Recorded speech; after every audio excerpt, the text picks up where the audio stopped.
Welcome to the Rugby Obsession Deep Dive. Hello.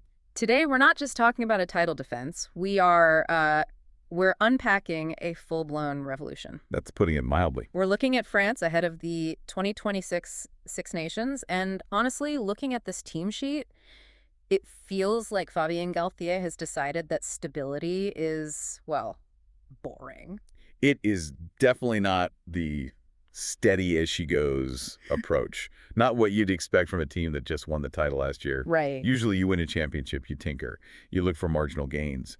Galthié has, he's taken a sledgehammer to the foundations of the squad. It feels risky. I mean, maybe even reckless. But before we judge it, we need to understand the method here. We're basing this deep dive on a really fascinating preview from Planet Rugby by James Weil.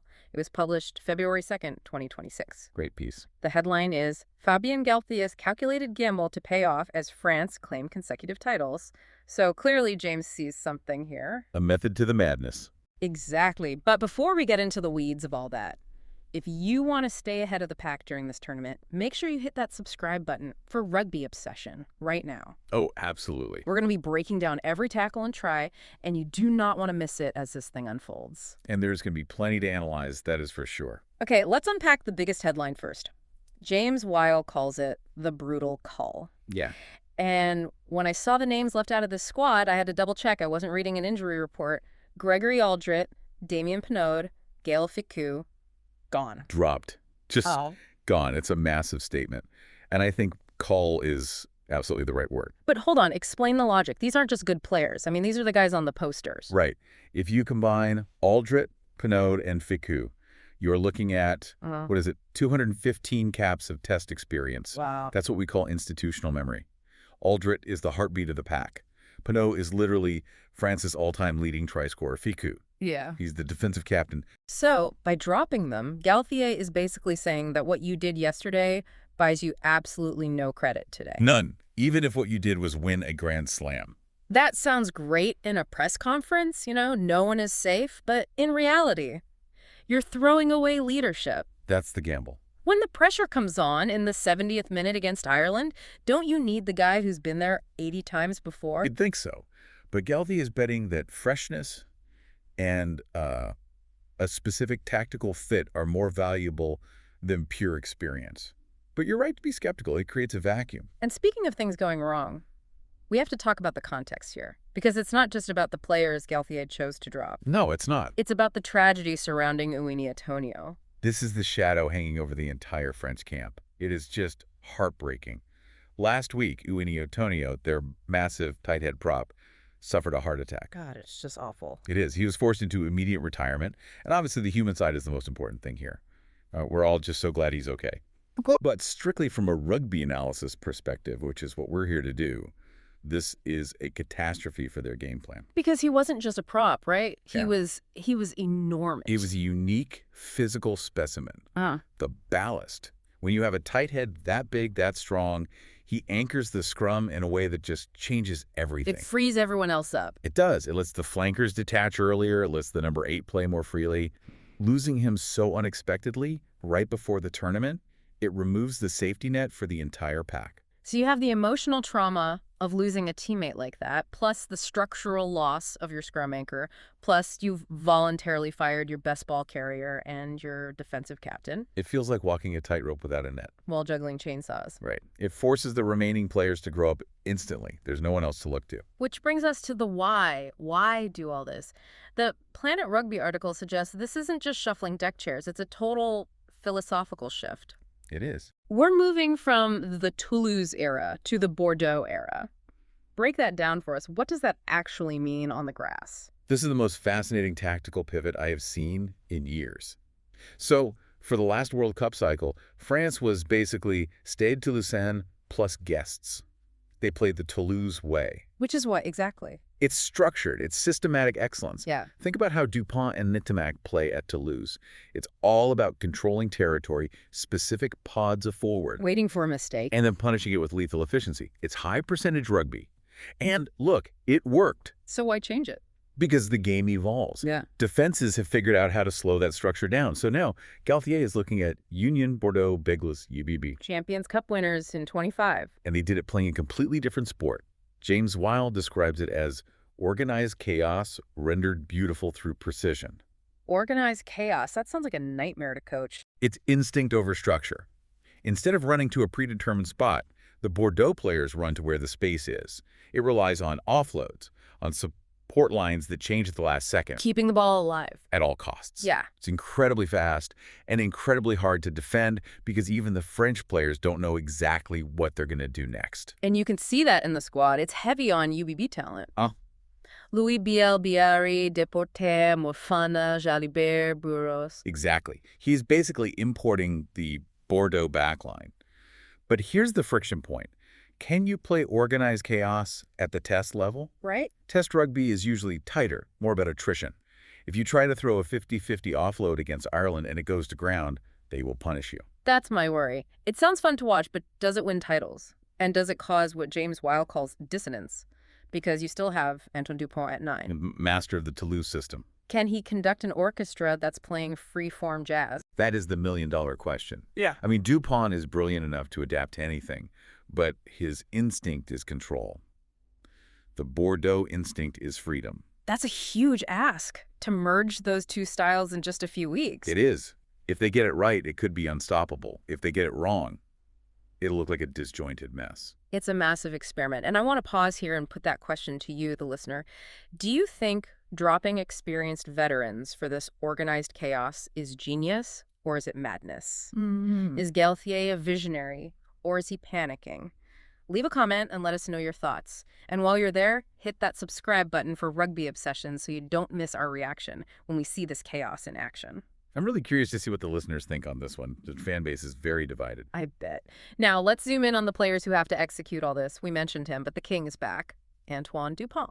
The return of the best player in the world. He missed the autumn with that ACL rupture from the 25 Six Nations. Obviously, having him back is a boost, but James Weil does raise a red flag in the article about his fitness.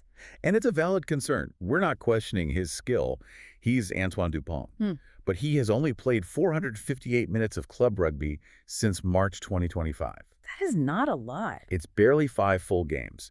For a scrum half who has to be at every single breakdown, running box-to-box for 80 minutes, that's a serious lack of match hardening. So can he survive 80 minutes against a relentless Irish pack, or will he fade? That's the question.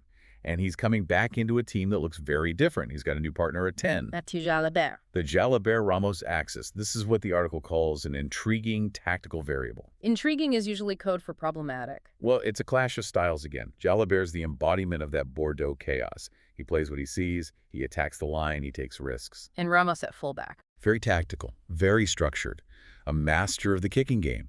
Historically, Galthié has struggled with Jalibert because Jalibert doesn't always stick to the script. But now Galthié is throwing the script away. Which should suit Jalibert, but how does that mesh with Ramos and Dupont trying to control the game? It feels like there are 3 steering wheels in this car. And they might all be trying to turn different directions. Let's talk about the new class. We mentioned Louis Bielle-Biarrey. The kid is electric. He's a phenomenon. Scored 8 tries in the 2025 Six Nations, a record. James Weil puts it perfectly. He is almost impossible to defend in transition. He just spots these half gaps no one else sees. But the player I'm really interested in and worried for is Régis Montaigne. He's the guy stepping into Uini Atonio's shoes. Talk about pressure. I mean, this is a fairy tale that could turn into a horror movie. 2 seasons ago, Montaigne was playing in Pro D2. The second division. Now at 25, he's 132 kilograms and being asked to start at tight head against Ireland. That's a meteoric rise. It's huge. And 132 kilograms is big, but Atonio was closer to 145 kilograms. Physics matters. The analysis is blunt. His performance will effectively decide the game. No pressure, kid. None. If he holds parity, France can win. If he gets pushed back, Ireland wins. It's that simple. And then there's Théo Attissogbé, a 21-year-old winger from POW, selected ahead of Penaud.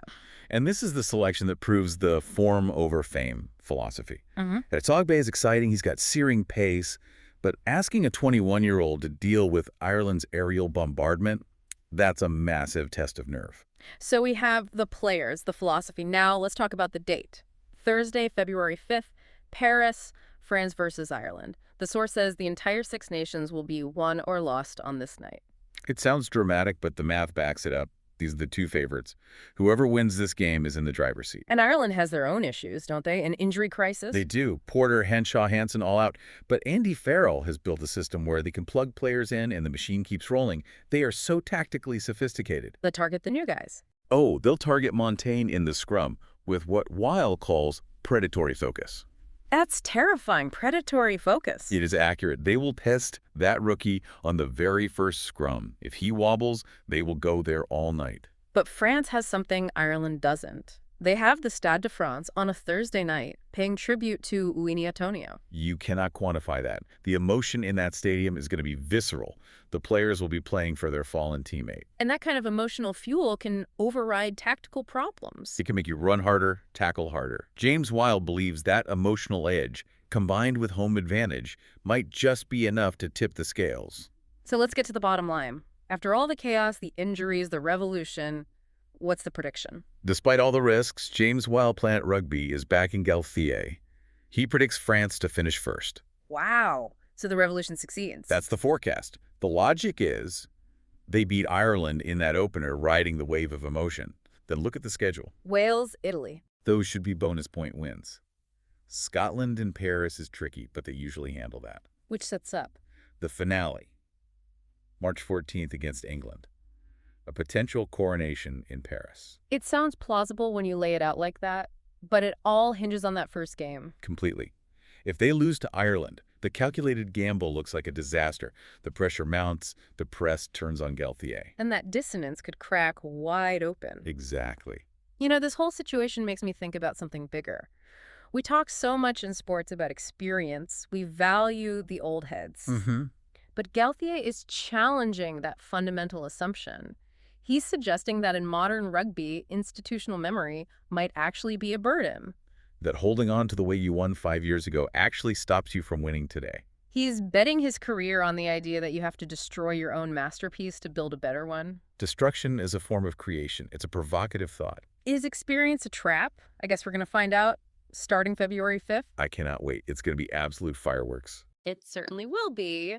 Make sure you are subscribed to Rugby Obsession because we will be back immediately after that Ireland game to break it all down, whether it's a triumph or a total train wreck. Thank you for listening to the Rugby Obsession Deep Dive, and we'll look forward to you listening to our next episode.